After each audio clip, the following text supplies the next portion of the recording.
mengenal Allah itu ada 4 cara, ada 4 objek yang harus dijalani.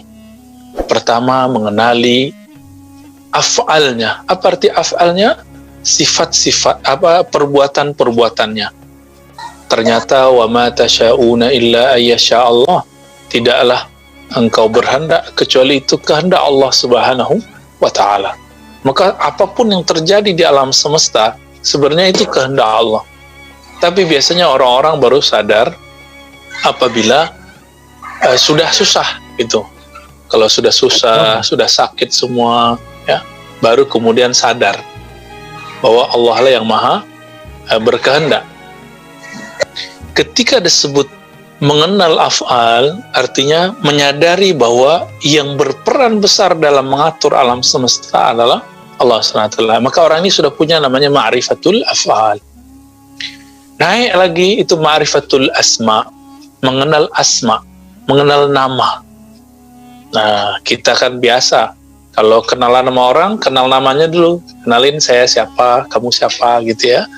Mirip-mirip begitulah, cuma tentu kepada Allah lebih tinggi. Setelah itu kita berinteraksi, baru kita kenal sifatnya, karakternya, yang melekat pada dirinya.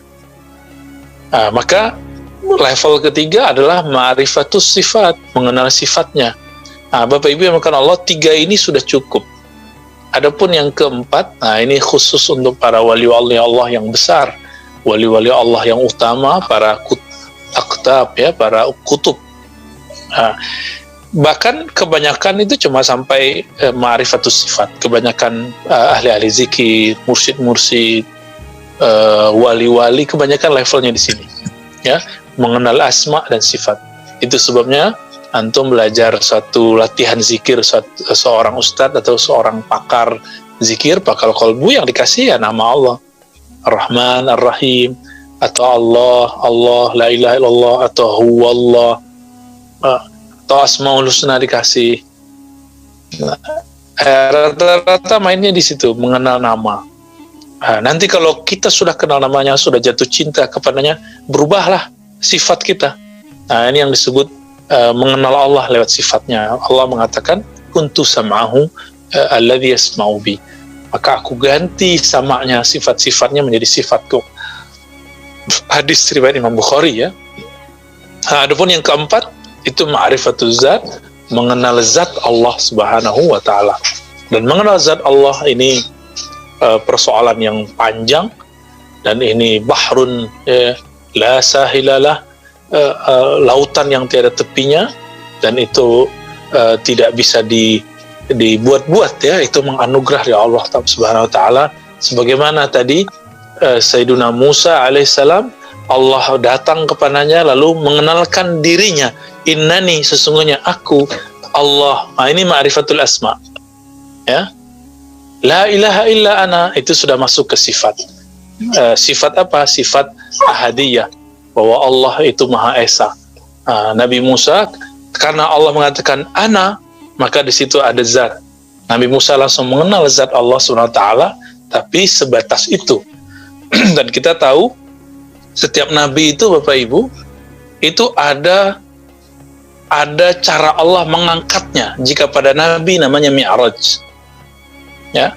Jadi kalau kita sebut saja semua nabi dapat Mi'raj, gitu ya. Mi'raj diangkat rohaninya. Untuk seorang Nabi Musa, itu Mi'rajnya adalah ketika beliau meminta, ya Allah, arini, tunjukkanlah kepadaku dirimu. Lalu apa yang terjadi?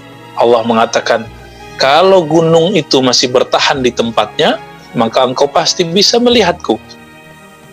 Allah lalu kemudian menampakkan nurnya, belum zatnya, nurnya kepada suatu gunung.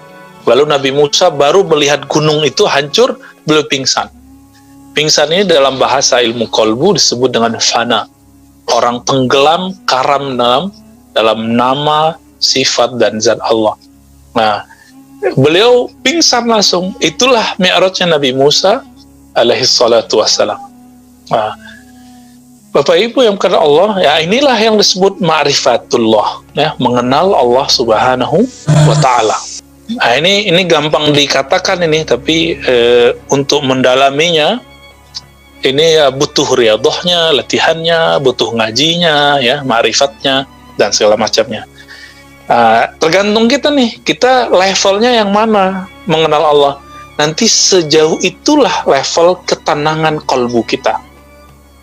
Kebanyakan orang itu ma'rifatullahnya di af'al, mengenal Allahnya itu di perbuatan Allah. Allah ngasih rezeki, Allah ngasih sembuh, Allah baik gitu ya. Pengen keajaiban-keajaiban, duha supaya rezeki lancar, salat hajat supaya hajat diberi, waqiah supaya Allah kasih rezeki. Itu orangnya ma'rifatulnya masih ma'rifat af'al, mengenal Allah. Ketenangan orang ini bersyarat dia kalau nggak mendapatkan apa yang dia mau, dia nggak tenang. Maka Bapak Ibu, kita kenalnya Allah sampai di mana? Ya, maka sampai di titik itulah nanti ketenangan di dalam sholat dicapai. Ya, kalau ketenangannya ingin lebih harus naik, mengenal asma, mengenal nama. Minimal kita ini Bapak Ibu sampai di level ini itu sudah cukup. Untuk seperti kita di zaman-zaman sekarang itu sudah cukup. Syukur-syukur bisa mengenal sifat, ya. Ini bukan sifat yang dipelajari dalam ilmu akidah, itu teori. Ya. Di sini sifat sini lebih kepada rasa, ya, yang bisa dijelaskan beberapa konsepnya, tapi tentu tidak di waktu yang ini. Jadi ketika Allah mengatakan fa'budni, maka kenalilah aku. Dengan rasa kenal itulah kita sholat. Masa nyembah Allah yang nggak dikenal, ya? Masa kita menyembah sesuatu, memuji sesuatu, kita katakan Allahu Akbar, Engkau Maha Besar ya Allah. Kita nggak kenal Allah, minimal kenal af'alnya. Ya. Kalau syukur-syukur kenal namanya. Ya. Jadi setelah mengenal namanya, nama itu kita baca, dipindahkan dari lisan ini, dimasukkan ke dalam kalbu. Insya Allah nanti akan terasa tuh dahsyatnya nama Allah Subhanahu wa Ta'ala tersebut. Jadi ketika kita sudah kenal nih ma'rifat Allah dengan salah satu dari tadi tingkatan tadi, maka dengan itulah kita sholat. Baru dengan dasar inilah seseorang dapat merasakan ketenangannya di dalam sholat, keasyikannya dalam bermanja-manja kepada Allah Subhanahu wa Ta'ala, keintimannya dalam bermunajat kepada Allah Subhanahu wa Ta'ala. Nah, orang kalau sudah cinta terus tidak ada waktu unsiyah, ya, keintiman bersama, maka tentu nggak akan bisa merasakan keintimannya, unsiyahnya. Maka Allah Subhanahu wa Ta'ala memberikan fasilitas. Jadi sholat itu Bapak Ibu bagi saya bukan untuk menunaikan hajat. Sholat itu adalah fasilitas untuk kita supaya dapat berkoneksi dengan Allah Subhanahu wa Ta'ala yang kita pelajari nama, sifat, af'al, nama, sifat, dan